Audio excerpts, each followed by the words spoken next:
Welcome to another edition of Working with Gen Z. Friends, we've often heard the term midlife crisis.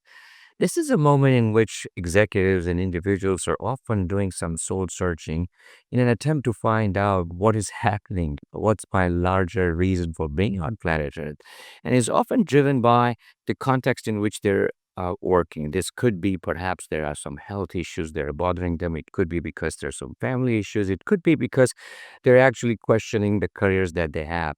And are they actually happy? Are they contributing? And maybe the runway ahead of them, does that look like this is what they should be doing over the next 10, 15, 20 years? Now, the corollary to that is that there is a tagline that's come out that says the quarter life crisis, which means that we've gone from what could have happened in our 40s to 50s to in the 20s. And Simon Sinek has a beautiful explanation where he says that there was a time in which we had our work life and personal life into separate buckets, but work seemed to have entered our, our personal lives, and therefore the line is quite blurred.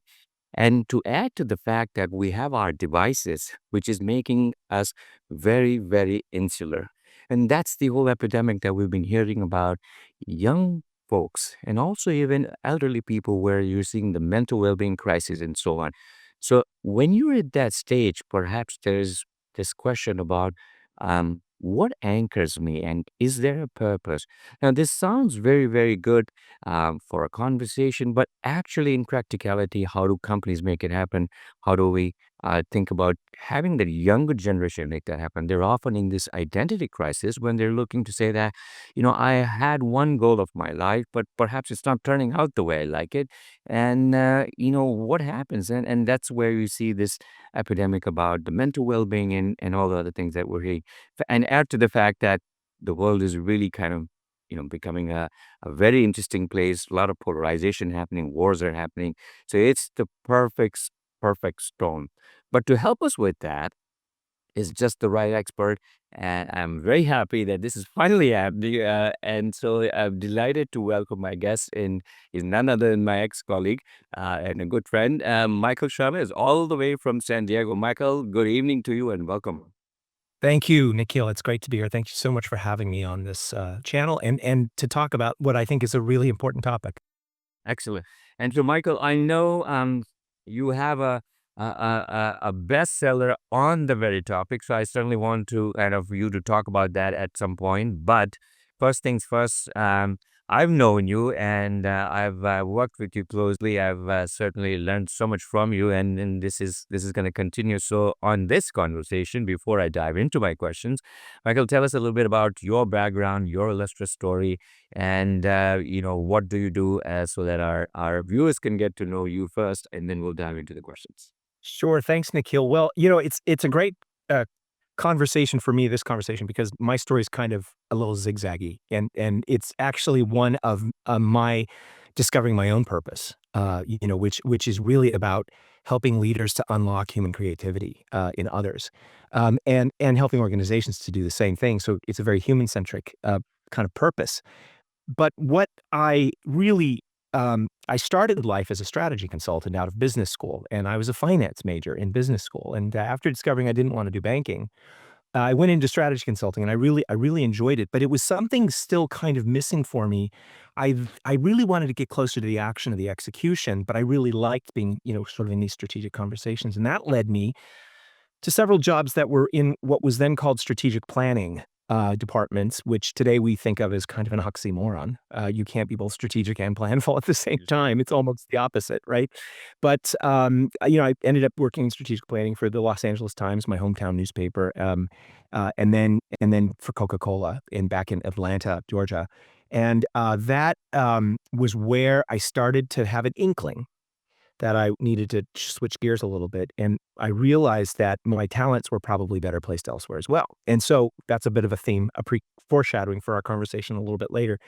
But I ended up realizing, had this kind of epiphany that the best conversations were happening after I left the room, right? So that's what was that all about? Well, I kind of got the sense that there was a lot more messy human interactive stuff that was getting in the way, was standing in the way between great strategies and great execution. And that's what got me interested in it. And I had the opportunity to switch gears at Coca-Cola and work for the Learning Consortium. And that kind of, except for a 5-year hiatus in software where I really learned how to lead people that know a lot more about something than I do, I kind of went back to learning and started working for Duke Corporate Education back in 2006, and I was there for 18 years. I'm still a faculty member with Duke Corporate Education, though I now have my own firm called Broad Vista Partners, where I focus on not just leadership education, but also team interventions, senior team interventions, mostly enterprise consulting, particularly around this topic of purpose, but also values and vision. My goal there is to help companies make them work, not to just build them, but to actually make them implemented and used, and executive coaching. So that's kind of what I'm doing now, a mixture of a bunch of things. Okay. No, fair dues. I think we can come back to your story, Michael. Like you said, perhaps there were some pivotal moments or inflection points which had you to look a different way and what Yeah. you had in mind first and how you went there. And I think that's kind of what we want to draw the parallels, if you will, to say that okay, this may be somewhat typical and not typical, but then either way, what does one do? So let's start, Michael. You work with leaders all around the world, and you are invited to universities and so on. The term purpose is obviously it's good, but let's demystify. And I'm just starting to say that okay, I have first in an organization. We see lots of organizations. They're big, they're small. We've known enough organizations who actually make a lot of money, but perhaps they're just in the old paradigm of they're out there to serve a stakeholder or the shareholder. And maybe that's drastically changed. So how does the organization define the purpose? And more importantly, let's first then come to the individual. So two Yeah. questions. Um, Yeah. Well, let's start with the organizational purpose because I think this sets the context for everything that's going on right now for, Gen Z and frankly for millennials, and frankly for even my generation, Gen X. I think we were in this position back when I was coming into the workplace of realizing that we were looking for more meaning than what the generation above us seemed to care about. But we were a small cohort, are a small cohort, surrounded by baby boomer energy, all in our early part of our career, which is a really big gap between those two generations in terms of our experiences. And so we kind of came in with this question mark about sort of meaning and purpose in our workplace, and it was sort of like not answered for a long time, and it became for me a sort of a blinking light that stayed on all the time in my mind, and why I kind of ended up devoting my life to it. But let me talk about org purpose first. I think, when I was at Coca-Cola in the mid 1990s, here's a company that makes lots of money selling essentially sugary beverages, right? And but it is an organization that has an amazing history. It's got fantastic talent. It's global. There's a lot of things that are very exciting about that business. Um, it has an amazing brand, probably one of the most amazing brands over, in ever.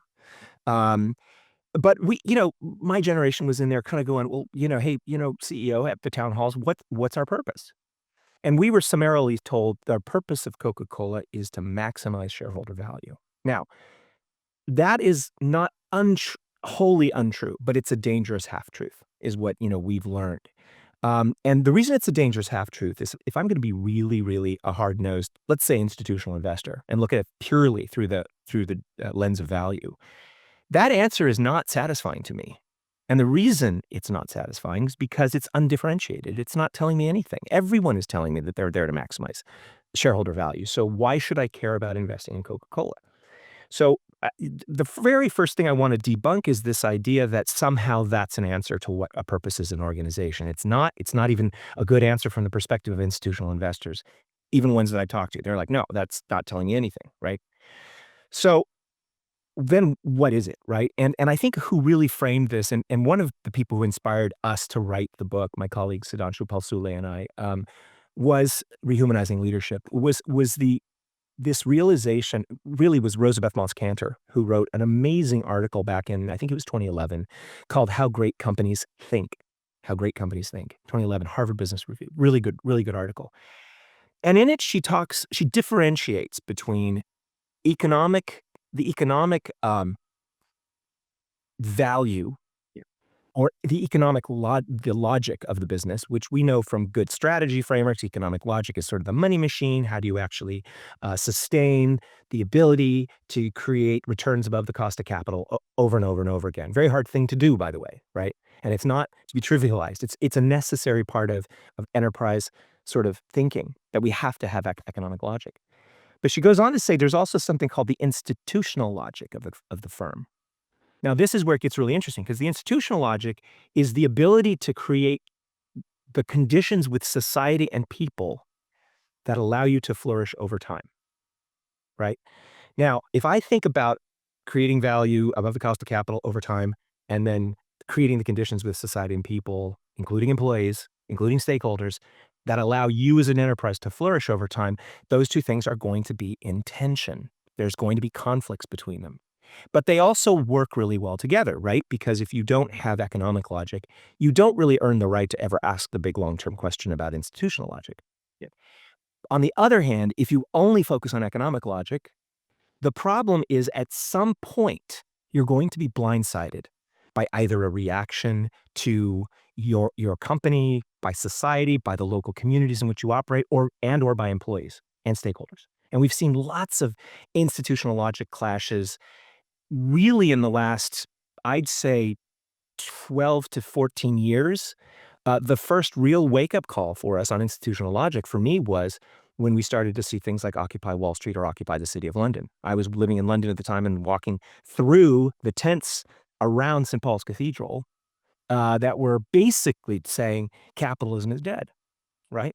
Now, I think that's an overreaction, but I also think it's a wake-up call that capitalism was missing a great deal of this discussion around institutional logic.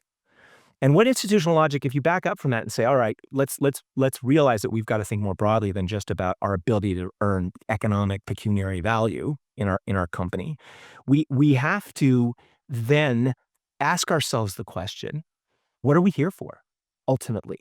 And that thing that we're here for has to be something bigger than just money.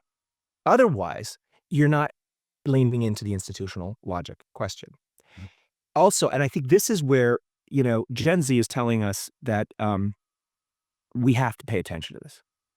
Right now, they're not the first, but they're the first large cohort that's actually saying, this is what we're looking for. And that leads us to the question of how do I, as an individual, align to that enterprise purpose. But I think first and foremost, leaders of large enterprises have got to address this question, and they've got to do it in a concerted, disciplined way. It is not a communications exercise that you outsource to a comms firm to write you up a nice purpose statement and then put it on the lobby wall of your firm, right? In fact, one of my clients, which I wrote an article about and with, is Udit Batra, the CEO of Waters Corporation in Boston, Massachusetts. And what he talks about is, I don't want to write the purpose down. I want to be very purposeful as a company, but I don't even want to write it down. He's trying to defer that as much as possible because he's worried that the minute you write it down, everyone's going to say, that's it, done. We've got a purpose statement. We're fine. We don't have to think about it anymore. And this is the great danger where a lot of companies that we looked at fall down, that in fact, it doesn't ever really get embedded in the way they work. It doesn't become part of their DNA. And the companies where it becomes part of their DNA did a lot of work to embed the meaning, the narrative of purpose, and look at it from various angles of their business and have it attached to their business, so that it's part and parcel of the way they think about how they operate their business. That's what our conclusion was, and we offer some methods for how to do that for companies. And I've worked with several companies in trying to narrate purpose and really align around the underpinnings of that purpose statement. The statement is not the thing. It's everything that it means to everyone is the thing that's going to allow it to be used. One of my clients, ANZ in Melbourne, Australia, was the one who really woke us up to this fact that when you start to use purpose to make big strategic decisions, trade-offs, for example, exiting markets because they're not aligned with our purpose, that's what ANZ did. That's when employees and society and stakeholders really start to, and regulators in this case, start to wake up to the fact that you're serious.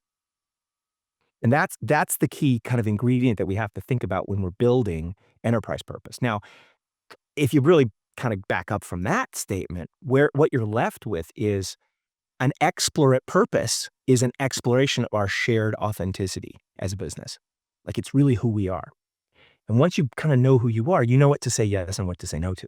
That's kind of the way to think about it at a very high level, I think. And here's the thing: we looked at a lot of purpose statements, and we didn't find any huge, obvious formula to writing a good purpose statement versus others. There was not a lot of variability in the quality Yeah. of these purpose statements or purpose narratives. There was a lot of variability, however, in the degree to which they actually embedded purpose in the organization and used it for large scale strategic decision making.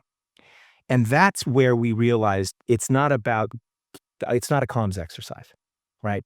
It's a it's a narrative exercise. It's an embedment exercise, and therefore it's a leadership challenge. Yeah.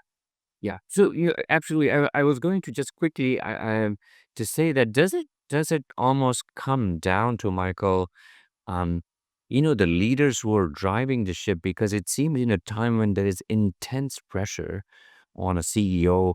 And in the American model, a lot of times the chair and the CEO are often the same. So they have it can be a good and bad thing. And in this case, they could decide to say that, I'm sort of the ultimate, I have the right of refusal. And so do you sense that is it the group of 20 people or the 10 people at the very, very top of the pyramid, they got to pause and see that, I think beyond my salaries, beyond the perks, beyond the, whatever else that I've kind of looked for, I think I have a greater responsibility because I think you have so many examples of lots of, CEOs who are deemed successful, right? Yeah. But often they go into the sunset, and you said that they had the chance to, as you rightly said, that create an institutional logic.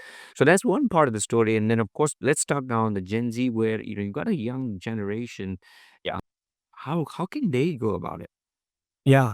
So, I mean, on this issue of one thing I want to mention, and this is, I think, very much linked to the Gen Z experience, and it is here it is. It's that the and I'm borrowing from my colleague Vivian Ming, who is runs a consultancy, an educational consultancy in Silicon Valley called Sokos, and she's a neuroscientist. She's amazing.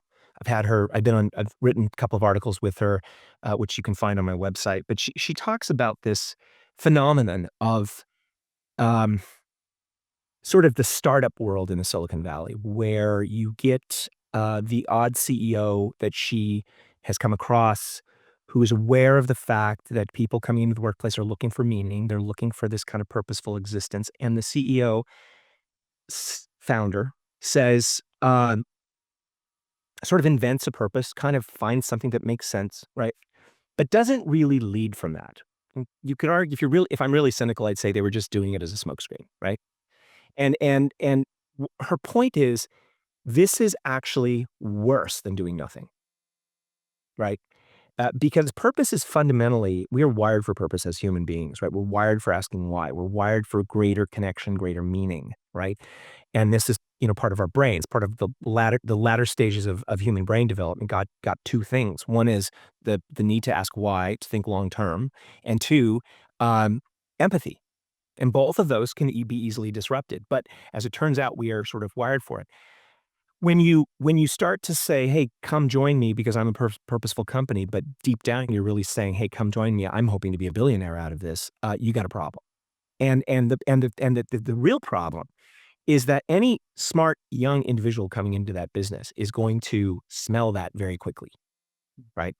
We're not, we as I always say, we as human beings, we're not, our ancestors were not the ones who came out of the cave and said, "Wow, the sun's up. I'm so optimistic. You know, let me go see if this big cat will play with me." Right? We weren't our ancestors, the ones who survived, the ones who made it into the gene pool, were the ones who were suspicious, who were frightened, all this kind of on edge, and said, "I hope that tribe over there in that other valley, I'm scared. I don't trust them because they might kill me." Right? So we're good at picking out things that are not authentic. And by the way, as a sidebar, this is one of the reasons why I spend so much time in leadership development talking about authenticity. It's a concept I struggled with a lot, and then when we did the work on purpose, it became very clear what it was to me anyway. And authenticity is something similar. We can smell, we know when a leader is authentic or not authentic, and similarly, we know whether the purpose is gonna hold up or not hold up, right? So, I would say, first and foremost, understand that Gen Z is just like everyone else in the sense that they're going to smell it very quickly. So don't go into a purpose exercise thinking you're going to make good window dressing that they're gonna accept. It's not gonna work, and it'll probably make matters worse. Now, the challenge of an individual person coming into the business seeking out their purpose is complex. It's a complex process because we go in with a concept of what we want, what meaning we want, what contribution we want to make, what kind of values we have, and what kind of organization we want to be aligned with. And we sort of do our best to kind of target those companies and then join them. We also need to earn a salary, right? We try to target those companies and join them, and then we find out that things are kind of uneven and they're not exactly what we thought they were, and it could be a real challenge. I mean, my whole there when I look at my career, right, I can see a through line. I can see the consistency, but at the time, I would not have said, "Gee, I really should be in leadership development and consulting and organizational change." Like, no, there's nothing that would have said when I was 27, 26, 25 that that's what I should be doing, but when I look back, I see how things were connected to other things. And so that's the journey of trying to unfold your purpose in the context of work.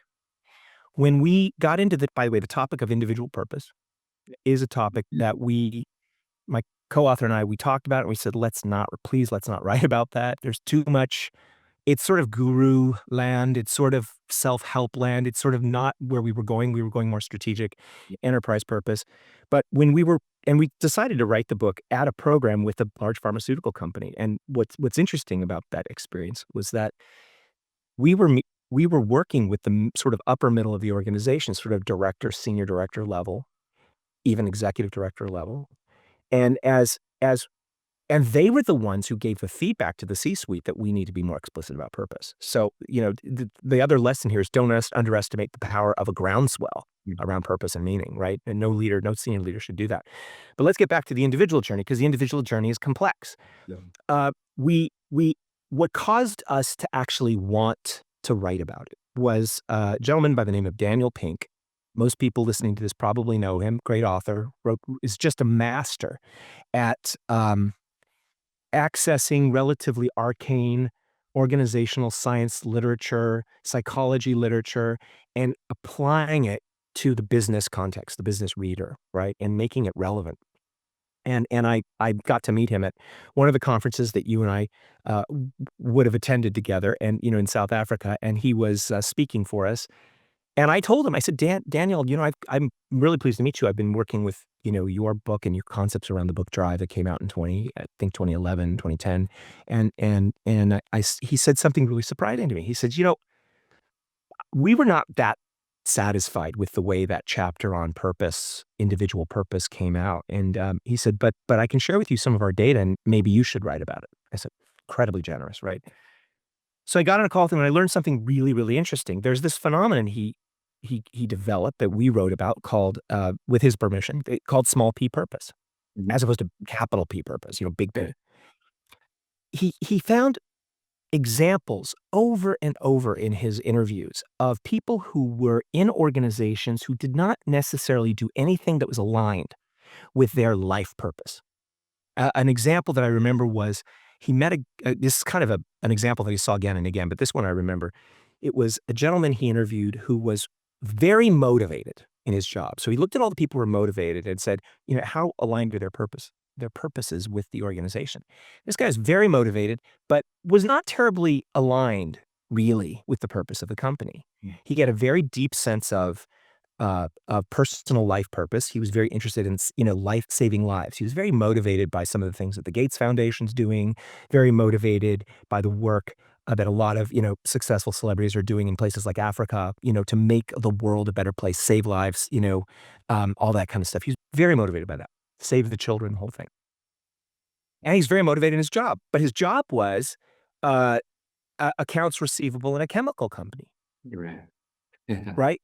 So, so he was curious, why is this? What's this misalignment between Yeah. uh, my motivation in this job and and my kind of life purpose? He dug into it a little bit more, and what he uncovered was something I think really, really interesting. What he uncovered was that these individuals who are motivated, they knew what their contribution was in that context right here, right now. It wasn't worrying them that they were sort of misaligned with this life purpose, but it would have worried them if they didn't feel that they could help others, for example, uh, create a better cash flow so that his colleagues can be successful and get the product out the door, for example, right? Now, this gets us to this notion that small p purpose is fundamentally about contribution. So my first recommendation to people who might be suffering a purpose crisis, right, is to think about it in terms of your contribution in the here and now. There's some very interesting psychological studies that were done around 2001.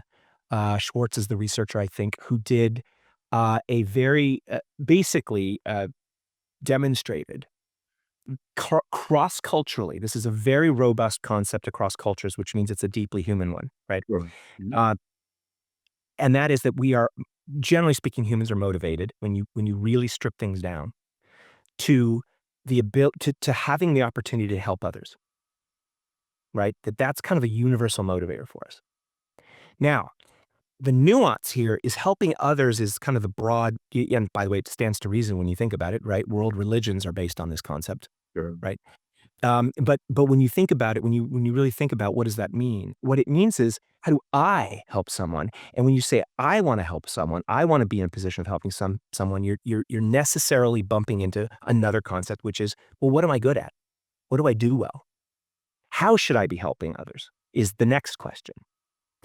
And that's what led us to this concept of what he calls small p purpose.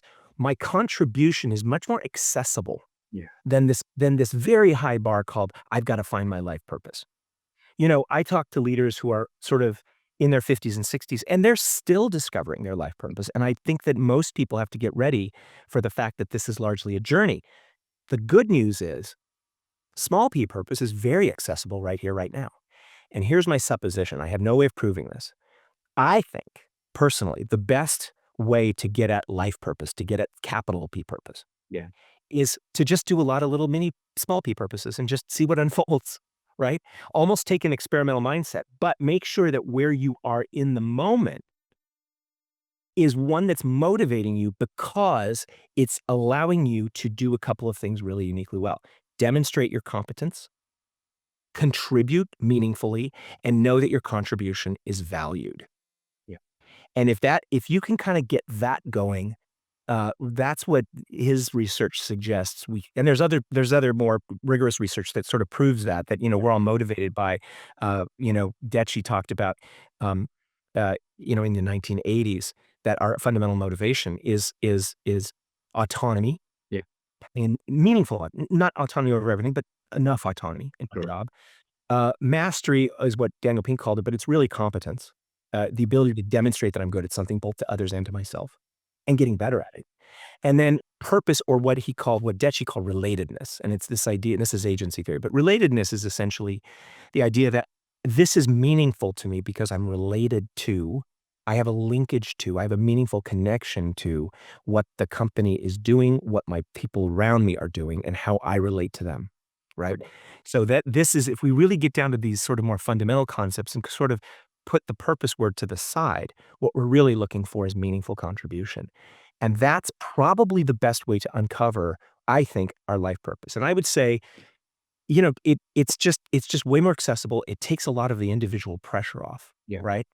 And it's actually enjoyable because what you're doing is you're creating conditions as a employee that ensure that you're going to be motivated to get up in the morning and go to work. Right. So, Michael, and wow, this is very helpful. I think especially, and this is targeted to our Gen Z, and I really like, you're trying to highlight the practicality of the fact that, yeah, we have to earn a living, and Yeah. most of us get to the fifth decade of life to say that, maybe I'm still searching, right?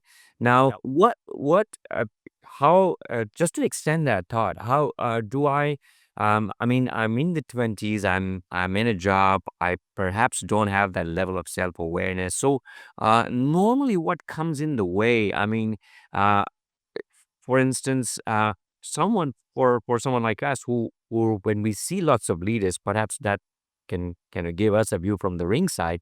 But here I am. I'm there. I'm motivated. I spent all this money to go to an expensive college, and I have to earn money, and I may have to pay back some loans, whatnot. And so therefore, I'm there is the practical sort of angle of like I've got to kind of walk that track. And so what comes in the way and how can they overcome it? Do I shadow a good mentor? Yeah. Do I journal? You know what I'm asking. So I'm just It's a really good question. I think it's here's what I think is a really, really helpful posture. I wished I had kind of this in my toolkit when I was in my 20s.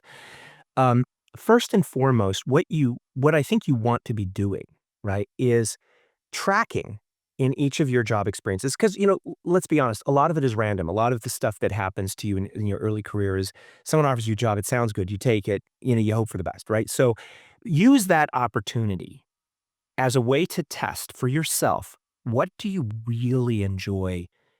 Let me start. Let's do this rigorously. First question is what do you think you're really good at?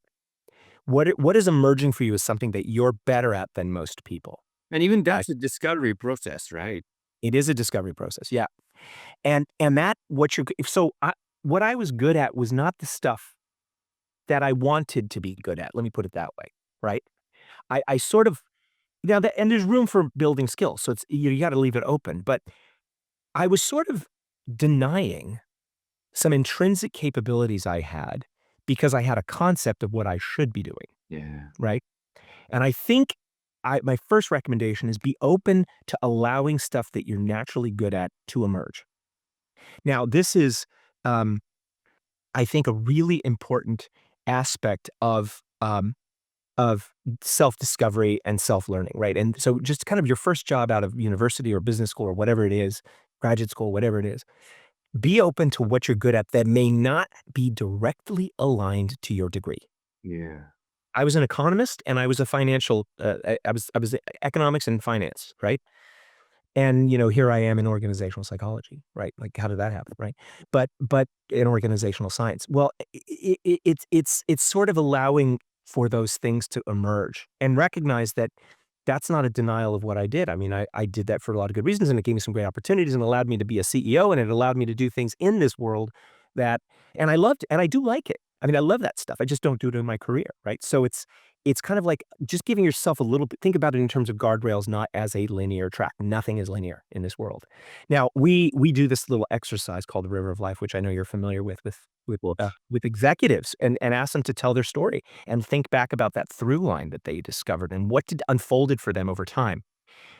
Anthony Burrow at Cornell University did talks about three sources of motivation, three sources of insight that give you a sense of individual purpose. Three sources.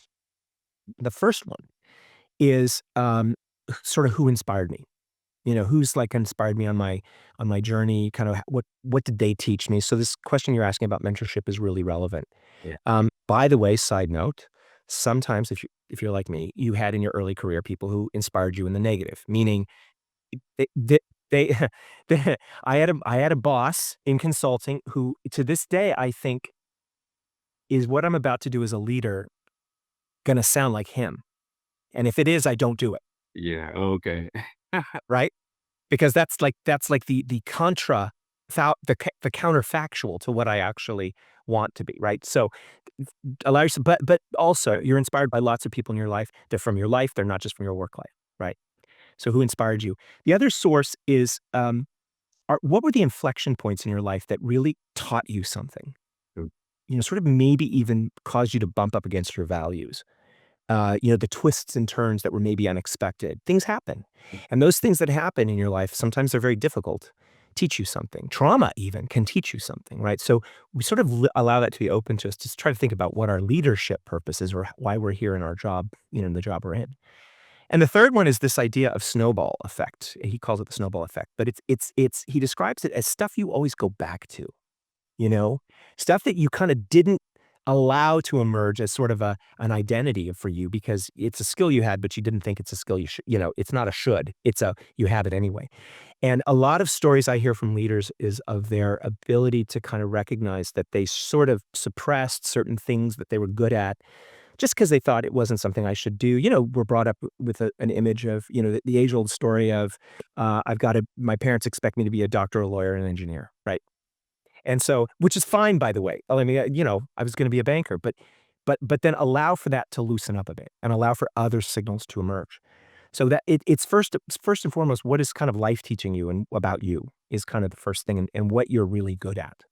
The second one is same story. What is life teaching you? What are you passionate about? What are you actually not willing to sacrifice? And here's where it's really critical. You've got to look at the overlap between what you're good at and what you're passionate about, right? So it's very easy early in your career to over rotate on one or the other. I did. It's very easy to say, "Oh, I'm really passionate about this, therefore I'm gonna go do a job about this." And the caution is, hang on, is that really a place where you're gonna be able to meaningfully contribute, right? You see the contribution comes up Yeah. again.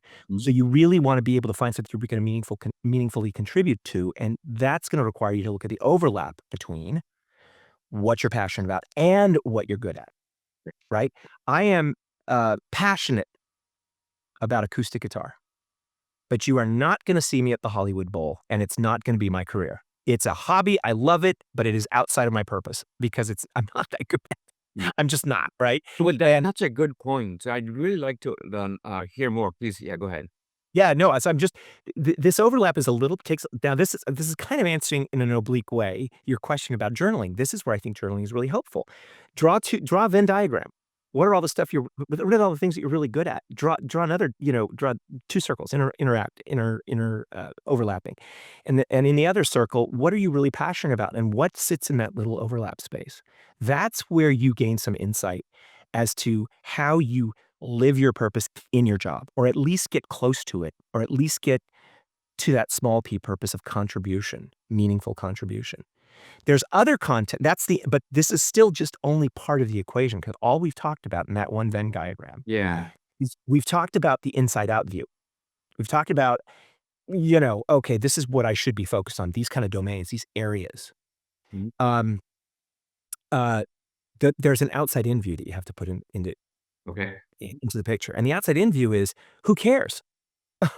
Like, who cares about that so let's just say I did the exercise and I said, "Look, my overlap is, look, I think I'm really good at client relationships. I think I'm really good at managing those. I really like doing that as well. That's a nice overlap.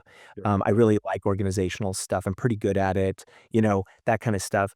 I'm pretty good at finance, but I'm not really passionate about it. So that sits outside of my purpose. And I kind of do that exercise, and you start to get these adjectives and these kind of nouns, and you don't get a job description in this exercise, by the way. You just get kind of a close to these qualities that you're after.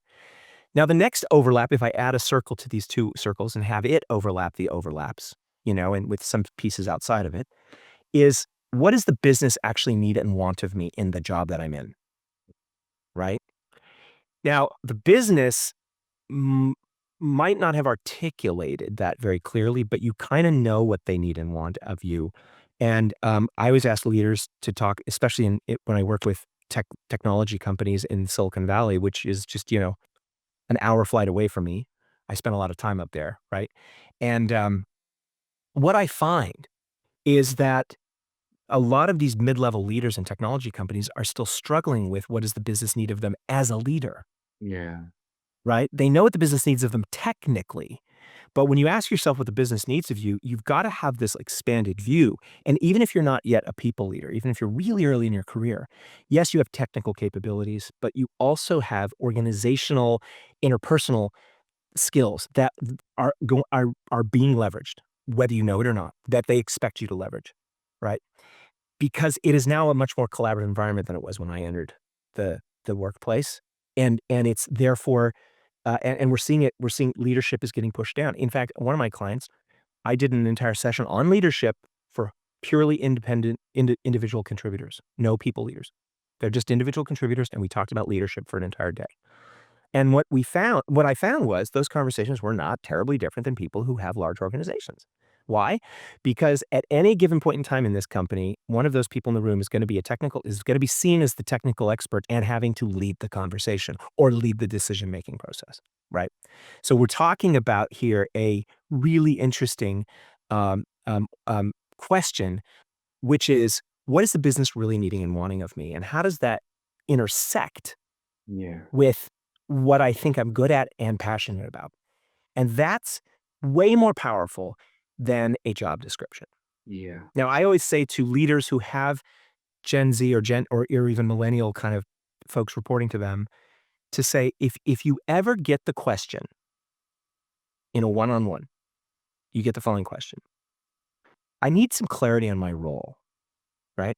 That presenting question is usually not the actual question that they're wanting to ask. What they're really asking, I find in most cases, is what's my purpose? How do I contribute differently? How do I actually adjust what I'm doing so that I'm more excited about it? And I think that most leaders today should lean into that because if you don't have that conversation, you're going to end up with if you don't have the conversation, the employee will eventually leave and go on a quest, like we all do, right? So you're gonna lose talent if we don't sort of lean into this. Yeah. And I kind of and the generational thing is real because, in the FT back, I think it was in 2014, Simon Collins, the UK chairman of KPMG, was quoted in the Financial Times. He said, to motivate my generation was easy. You just threw scraps of cash at us and kicked us. This generation, he was talking about millennials at that time, this generation is looking for meaning in life, which candidly and shamefully, I don't think our generation was, right? So, leaders who are my age and maybe even a little older, Gen X, maybe even later, older millennials are now gonna be faced with having to have this be part of the conversation of employee engagement Yeah. and role description. It's not as simple as roles anymore. It's really about our contribution, and a lot of that is driven not just by the generational realities we were brought up in, and the fact that this. By the way, this trend has started, I think, even in the boomers. I think this started a long time ago, right? It's just become magnified, and it's also because the world's a very different place. And it's also because the complexity and ambiguity that we're facing in organizational life is so intense, we need anchors to get us kind of motivated to deal with all of this complexity. And the one thing we know about purpose is it provides an anchor. I when I get the chance to do a keynote address and I'm speaking to usually more than a couple of hundred people in a big room, I'm talking about individual purpose, I ask the following question of these leaders. I say, tell me, just think for a moment to yourself, what's the last thing you said no to? Yeah. And and these are all very successful leaders. They contribute lots. They're doing great work. They have large organizations. And I get just the most blank, worried stares from the audience. Right? And then I did get one hand go up and say, "Well, I declined an expense report." Right? You know, I said, "Okay, if something you said no to that wasn't compliance or policy driven." Yeah. Right? And that's what I'm asking for is where did you say no where it was a productive no? Meaning it was a no from values, it was a no from clarity of purpose. It was a no because you had an anchor in something and you said, "No, I can't take that on. I don't want to take that on. It's just not me. I'm not the right person, or I can't do it, or I don't have time," or whatever it is, right? But some decision rule that helps you to be able to say no so that you can prioritize your work in a way that is actually your highest and best value to the organization. It takes a lot of courage to do that. Yeah. But secret ingredient of courage is clarity on what your superordinate goal is, right? What's the thing that's bigger than you that you're trying to serve? So I think this is totally worth the trip, but I also think that this is not a conversation that we should have in organizations in isolation or, I think journaling is great. I love it, but I think you also need to bring it into the workplace. I think you need to bring it into your conversations about your development. No, I really like Michael. I think try to make it as sort of granular to say, the activity like the river of life. What are you saying no to? The small p. I think I want to ask just a couple of follow up questions. One is that there is, um, what advice would you have for the Gen Z, Michael? Where um yeah, I have now learned this, I understand this, and I'm trying, but the fact of life is I'm on a journey, so I'm doing these things, and it could be well into your 20s and 30s and even 40s where you find that there is that alignment. So I could have I'm in the process of discovering my small P, and I think I'm kind of landing somewhere, but that is not fully aligned. And when I say fully aligned, it's not that there is sort of this mass disagreement between the employer that I'm at.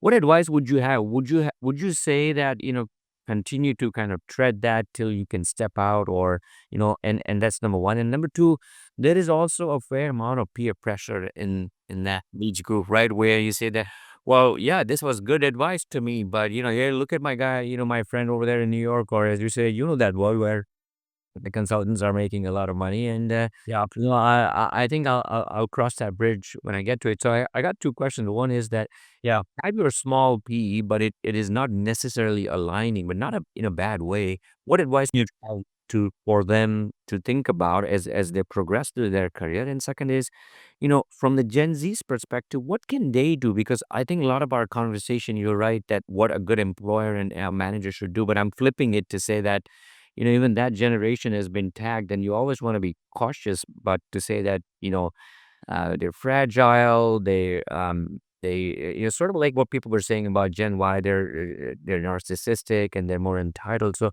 is there some onus on them as well? So I gotta ask two questions. One is, if there isn't an alignment between the small p and the org p, and how do you tackle, maybe the pressure that comes in a Yeah. process like that? And then second is, what can the Gen Z do? Yeah. Yeah, I mean, it's a really important question. I mean, I think, so let me give you an example of the non-alignment. So I was new to the work of organizational learning and development, and I was running a session called Leading Learning Organizations at Coca-Cola back in the late '90s. And we had a group of leaders come in that wanted to learn the tools of organizational learning that from Peter Senge's work in the around 1990. Um, and which, by the way, is still highly relevant in Very my well. opinion. It's really a classic, and I think I'm still I owe my career to it. I'm still working with those concepts and tools in various ways, with leaders today. But the interesting thing that happened is we were having a conversation about, people have read Fifth Discipline, they'll know this concept, the idea of personal mastery, which is kind of this process of understanding my purpose and what I'm really good at and what I'm here for, right? And how do I kind of refine that view? That it's sort of a journey. Um, we went through that, and there was a break, and then one of our colleagues who, this is all internal, so we're internal trainers teaching people sort of that we know. And this one woman came up to us and said, "Oh my gosh, this is amazing. I get it." And the two facilitators, me and a colleague of mine, we said, "What?" She said, "I don't belong here. I need to leave." So that was sort of a dramatic example of it happening. Now, I worried at the time that that was sort of a reaction to a partial thing about what we've been talking about. Like, the company's values don't really align with mine. I think it might have been that. I was not exactly into I didn't grow up, a big, huge fan of soda pop, right? But I really was admired this company, and I found a niche in that company that I really loved. I loved that work that I was doing. So I my first advice is make sure you're really, framing your contribution and understanding your contribution.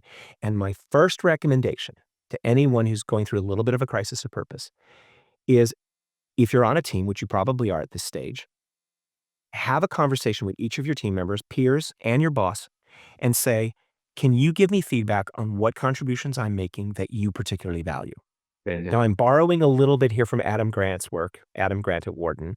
He did some really interesting research on internal teams talking to each other about what their contributions were, and engagement goes way up, right? So, first and foremost, you need to understand how people inside your company value your contribution. That's more relevant, the research shows, than this abstract sense of what the company's purpose is, because my supposition is the company's purpose is probably not all that clear yet anyway. Hmm. So it's important not to infer too much into that from most companies. Now, we've got lots of outlying examples on both ends of the spectrum of companies that I think are incredibly purposeful and make it part of their DNA every day. And companies that, that are just like just wandering around try to build cash, right? So it's or money. So it's sort of like look at try to understand what others think of your contribution so that you kind of get feedback. And that's, I think, your first anchor. The second thing to do is actually, I'm asking them to step back from what their preconceived notions of what the company's purpose is and sort of look more locally at first. The second, the second thing I would do is I would say there does come a point where you're going to have to decide what kinds of companies you're willing to work with and ones you're not. And I found personally by asking myself that question, it had less to do with the business model of the company personally, and it had much more to do with the culture. That's just how I'm wired, right? So if I'm working, I mean, I don't, and I'll tell you, I've got a client that does stuff that I would never assume I have any relationship with, and they're my favorite client. They're a large engineering firm. I am not an engineer. I did not take one engineering course in either college or grad school. It was all social sciences and business, right? And uh, I absolutely love this company, and if they and, I even said to them, when I was leaving Duke C, I said, "Look, if you guys want me to come join you, if you have anything you think I can add value to, let me know." And the CEO got on the phone and said, "Michael, we love you, blah, blah." But it was just this realization that here I am surprisingly aligning with a company that I would just never would have known I would have had anything to do with. So I would say when you look at the company and what they do in their business model and their strategy, ask yourself, is that really the most important thing to you? Is it perhaps more important how they treat their people, what their culture is like, how they develop, how they lead? Those things I found were much more important to me. So again, my ask is look locally first. Now, after you've done that work, you might find, I'm working for a company that, it's just a red line for me. I can't be working in this company that does these things. For example, I mean, I've had a lot of conversations with people who are ex-tobacco employees, and they're just like, I can't do it, right? So these are sort of more extreme examples. And then, I've had similar, I'll give you another example of people who are working in a defense company. They make jets and they make jet parts and, weaponry, right? And there are other people who are like, I am so into this company because they're defending our country. And then other people are like, I can't be in the killing business. Yeah. Right. So you've got to at some point recognize, is there a values conflict that's at the root of this? Good point. I think it kind of goes in that order. But my encouragement to everyone is look locally first, look more locally first than kind of this abstract view. And, I found a lot of things I loved. I absolutely, I think I always talk very, very fondly of my time at the LA Times. First of all, I love newspapers, right? So that they had me at hello when I joined them. Secondly, I love the people I worked with. Loved them. They were great. They were all ex-consultants and they were all really kind of tired of the consulting world and they wanted to get into something where we were actually doing something every day that, the paper goes out every day. There's a tremendous amount of great stuff that went on in that job for me, and I felt I was totally aligned. But I would say that whilst the newspaper as a concept was like a really cool thing to be associated with, which is nice, it was the team that really made it for me, right? So ask yourself, is this the right team as well? And I also have talked to lots of clients who were in good companies, bad teams, they moved teams, they're really super happy and super interested. And I, by the way, just want to preface all this by saying, I think purpose is a wonderful vehicle to uncover and to ensure that you be happy in the work that you're in, right? The kind of by definition, but not just happy, energized. Because you don't want to be in a job where we all know the feeling, right? You're commuting. It's a rainy afternoon, morning, or whatever it is. It's a rainy morning. You're kind of commuting and you're just kind of taking a deep breath and you're thinking, I got to get back to this job. And you just like, why am I doing this? Yeah. And when you ask, why the heck are you doing this? You probably have a crisis of purpose. And I got to start asking these questions. And in fact, my co-author Sudhanshu writes about it in the book. He talks about, I think it was a particularly bad day. He had a bad day and he's driving on the M25 in London and it's raining and he's stuck in traffic and it's 7:30 at night and he's hungry. And he just said, what am I doing this for? Now, I've been in traffic not on the M25, but here in Los Angeles in the rain, terrible traffic and awful. And I'm going, I love my job. You know what I mean? And so it's interesting. Yeah, those things can trigger you. those things can really trigger you. You know, there are days when I was consulting and I was flying every week, and I thought, "This travel is killing me. I've gotta stop this because I just feel awful all the time. I'm traveling too much." Then what did I do, Nikhil? I went to work for Duke C and traveled more, and it didn't bother me. Yeah. All of a sudden, I'm having a great time because I love this work, and I'm like, "The travel's fine." Yeah. So, it's easy, especially when you're not real clear on these deep fundamental questions, which is part of the human experience, not being clear on this stuff. Um, it's easy to pick out certain aspects of the job and say, "That's not for me, that's not for me, that's not for me," and so I think it's helpful to really step back and ask these more fundamental questions. What really do I value, and what really does alignment look like for me? And start local and work your way out. Don't get too overly, conceptual about it. Get really relevant. Yeah. So one couple of final questions, Michael. This is fabulous. I really like, I mean, you make it, I think, sort of the discovery process that's there and, talk to the team and feedback. I mean, these are very doable things, right? And I think Very doable. in some Yep. some fantastic practical tips.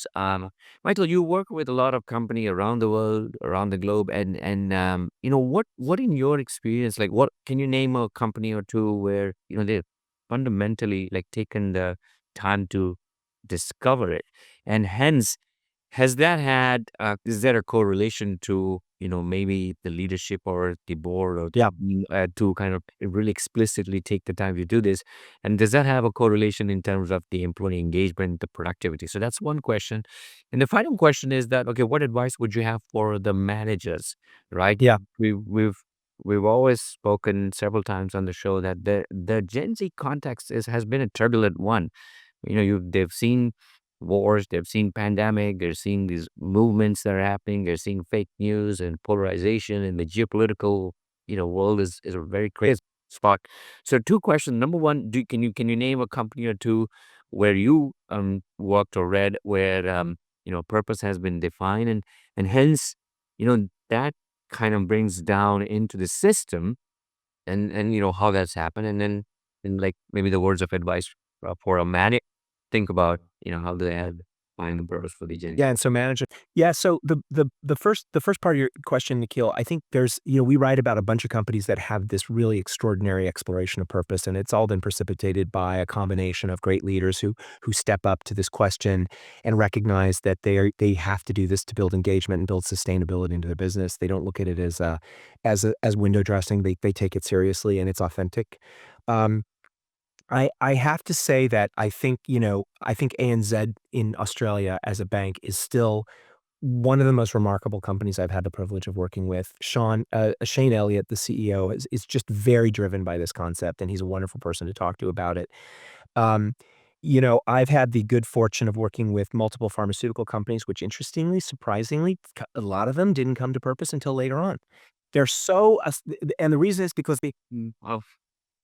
Well, they sort of have this overlay of, like, we sort of all know why we're here. We're all here to save lives, but why haven't you said it? Like, why my question is, why don't you say it? Well, a lot of that has changed, and, I think one of the most remarkable companies I had worked with around purpose was Roche Pharmaceuticals based in Basel, Switzerland. They've really, leaned into purpose and thought about the patient journey a lot. They weren't that patient driven before. I think they really have made great strides. I mean, of course, they were patient driven always, but they weren't explicitly talking about it is what I should say. yeah, And now they really are, and it's made a big difference, and I love the way they sort of have been on that journey and how they've tested it, and even in India, the former managing director of Roche India yeah, was, Laura Becerra, who came they'd just come up with this purpose called "Doing Now What Patients Need Next," and it's all about future medicines, and it's about patients, and the India team sat there with their arms folded listening to her saying, "Laura, that's not gonna work here.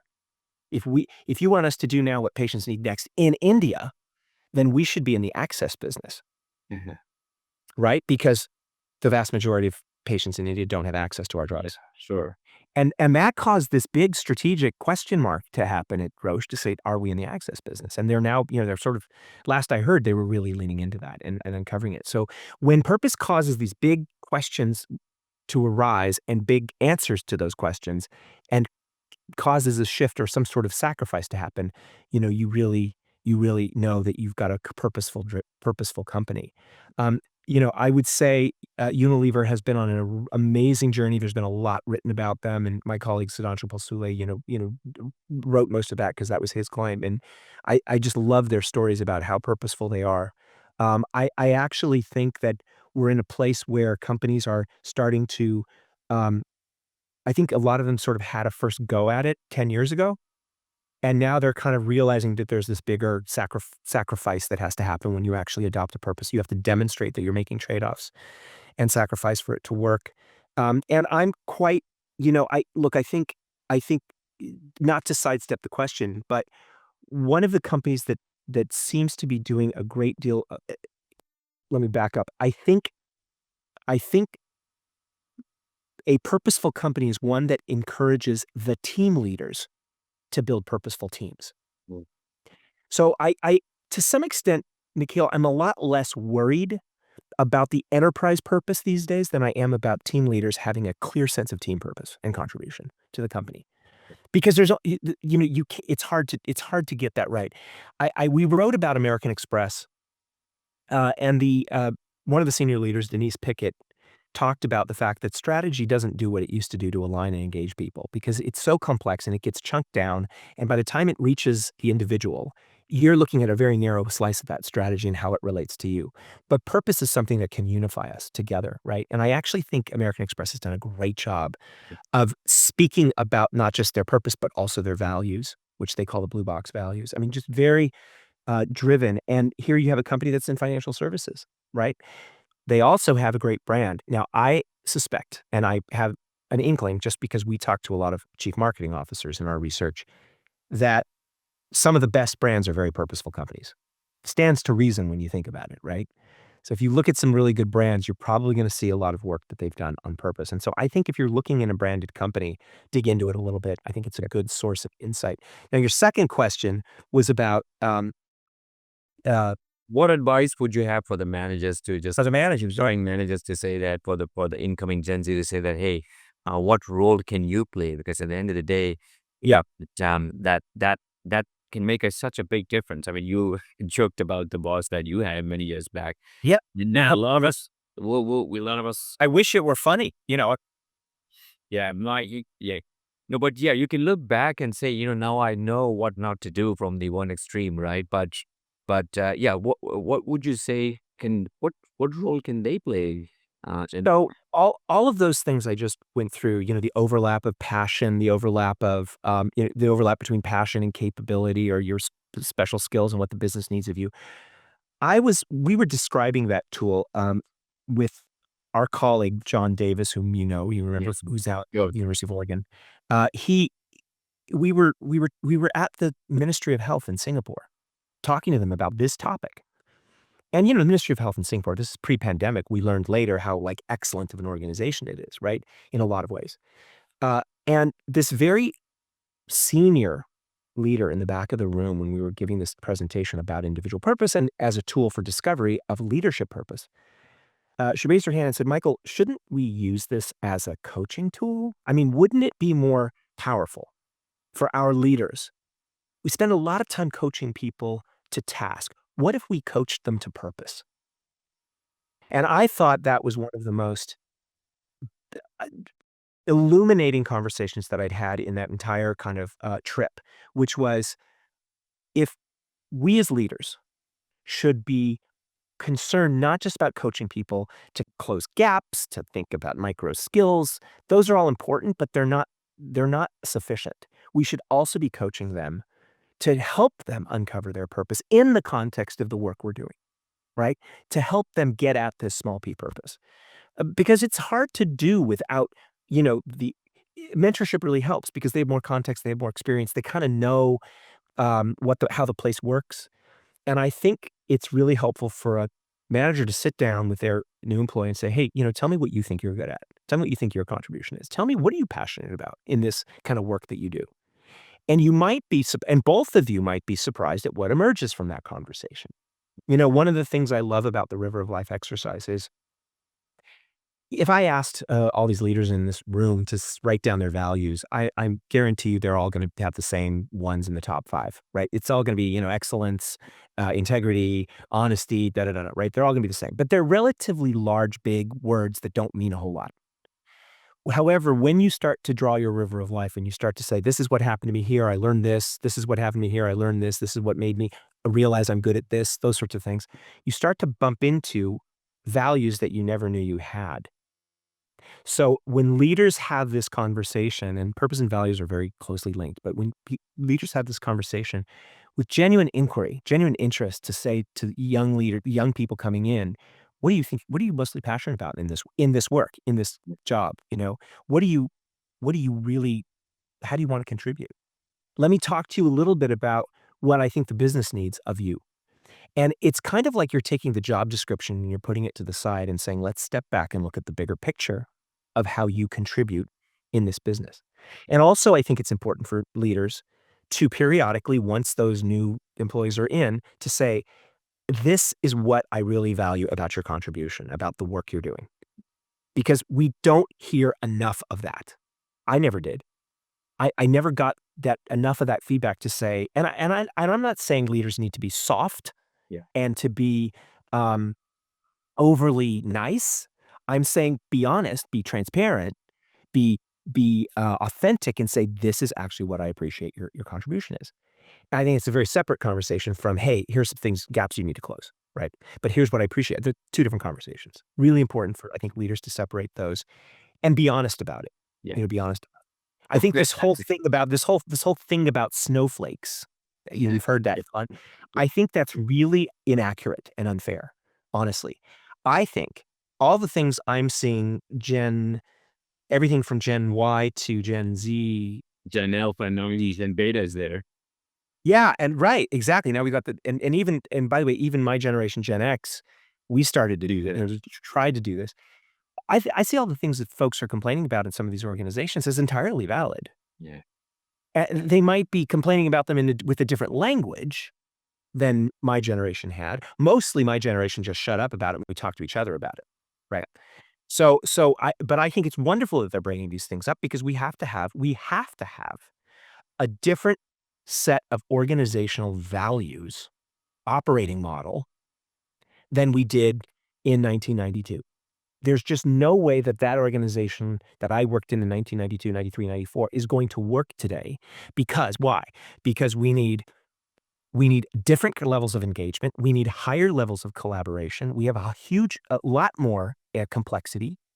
And all that requires a lot more attention to how we as humans help each other to unlock motivation, creativity, and talent. That's, by the way, that's kind of a short answer as to why we called the book Rehumanizing Leadership, not the power of purpose, because it's not just about purpose. What's purpose for? Purpose is there because, and why it matters so much now is because we need it more than ever, because we need an anchor, we need meaning, we need to align, we need this kind of North Star that if we don't have, we will be buffeted by the winds of complexity and ambiguity to the extent that we won't be able to survive. Yeah. So it's not a nice to have anymore, I don't think. I think purpose is as important as strategy. In fact, strategy I don't think works terribly well without purpose. Yeah. No, I really like what you said, Michael, that I think back someone from the X generation, I think you and I were the same generation, where it isn't about you going to the boss, but it's more talking to a peer, but almost in some ways that, this cohort is bringing and making the manager a bit more sort of aware of their style and what will make them a good leader. I want I to, think it's a gift. I think yeah, it's a gift, absolutely. right? You're right. You're absolutely right. And I think this has been one fabulous conversation. I do want to, for our viewers, kind of leave with one story. And I can think of one very good story here locally, Michael, which is that of the Tata Group. And, back in 2611, which is similar to the 9/11 event that happened in the US, which there was this young lady in her 20s. She was trying to save lives of people when the terrorists were attacking, and she had the option to run away, and she didn't. And she ultimately was, of course, saved, and she lived. But there was a gentleman who kind of probed to find out that why was it like you could have ran away in a moment of danger, of this very extreme danger, and what they actually found out. through the research is that, okay, what is the recruiting practice of the Tata Group, especially in the hospitality industry? And what they found out is that they weren't going to Mumbai and Delhi and some of these larger towns, and they were actually going to the smaller towns of India, perhaps where they were picking people who were deeply passionate about serving the guest. In fact, many of the people who were recruited were sort of from coming from the economic strata where they may not have had two meals, and when a guest came, they would have to, for it's one meal for the guest, which was showing that, I'm very mindful of what is the value of a guest. And I think the Sparta Group did such a fabulous job that after the attack, I think they went beyond the attack in their hotels to, that South Mumbai block, Michael, you were familiar, where they brought like a Yep. whole bunch of really good hotels. Said that, look, we owe it to the industry to say, what can we do? We're here to serve our customers and let's help each other. And I think there was such a brilliant example from the group. But even I think, kind of deeply looking for someone who has identified their purpose and bringing them to and living it, right? And Yeah, what I love about that story, Nikhil, is the company being clear enough on its purpose to know that they're gonna seek out people who align, yeah, yeah, right? And that's a whole other conversation we can have about how we recruit. Because we should be recruiting, our default recruitment strategy is typically find people that look and sort of look like us and think like us, right? In kind of a, cognitive and social alignment. And we know instead we should be looking for cognitive diversity and social diversity, yeah, but we should be looking for values-based alignment, yeah, right? That's the absolutely. key that my colleague Elspeth Johnson talks about that. She's at MIT and talks about this all the time, and I think does a wonderful job of thinking Yeah, about this. But I also, want to say that, in most of the times I get to talk for sort of end to end about these three levels of purpose, that is enterprise, team, and individual leadership. I usually lead with a quote by Jamsetji Tata, the founder of Tata Enterprises, which I was fortunate, and I'm glad you brought the example of hospitality because you're making me miss India a great deal. Just because hospitality there is an entirely different experience than it is, in North America, as you know. yeah, yeah, yeah, Um, yeah. and it's wonderful. And I was actually at the Taj The Taj, yeah, in Mumbai. in Mumbai, and I was you turn on the television in the room, and they have this nice, beautiful video of what it is to be living the Taj life, and on the video comes a picture of the founder of Tata and a quote, and I'm gonna leave you with this quote. He said, "In a free" and this is 1910 approximately, right? He said, "In a free enterprise, the community is not just another stakeholder, but is, in fact, the very purpose of its existence." And I think that's, to me, enterprise thinking at its finest in terms of, how to think about how we get the best and brightest to join us. Absolutely. No, Michael, this has been one fabulous conversation. Very kind of you to take all this time. I do know, and I want to, before I close out, I want to ask and for you to share. Obviously, you're highly sought after you for keynotes and delivering with senior leaders. And as you say, you talk about passion, you talk about purpose. Where can people find you? How can they reach out to you? And anything that you can recommend. I certainly want you to talk about the book, but more generally, where else can they search you? And if someone wants to reach out as well. Yeah. Oh, if someone wants to reach out to me, I'm on LinkedIn. You'll find me Michael Chavez. You'll see a picture of my firm, Broad Vista Partners. Um, I also can be reached at www.broadvistapartners.com. There's a way to contact me there, and it's also has a link. There's a page that shows the book, and you can go right to Amazon and buy the audiobook or the regular book if you'd like. And there's lots of ways to kind of reach me that way. But I'd love to hear from anyone who finds this an interesting topic. I love to learn more about it, and that's part of why I chose to continue to stay in this practice and learn more about it. And I'd love to hear from anyone. No, Anna, just sorry. And by the way, I learned later this in 24, our podcast is now heard over some 60 countries, and US incidentally is the number one place, followed by India. So there is there's some amount of following there. I'm delighted to hear that. I really am. And, yeah, and I hope I get to see you next time I'm in India. Yeah, and likewise, I've got a nephew studying closer to in your town in San Diego. So if I'm there, I will Terrific. come by and we'll have coffee. Okay. You are welcome. Yes. Thanks so much. Thank you, Michael. Have a good one. And once again, really enjoyed it. We'll talk soon. Take care. All the best. Thank you.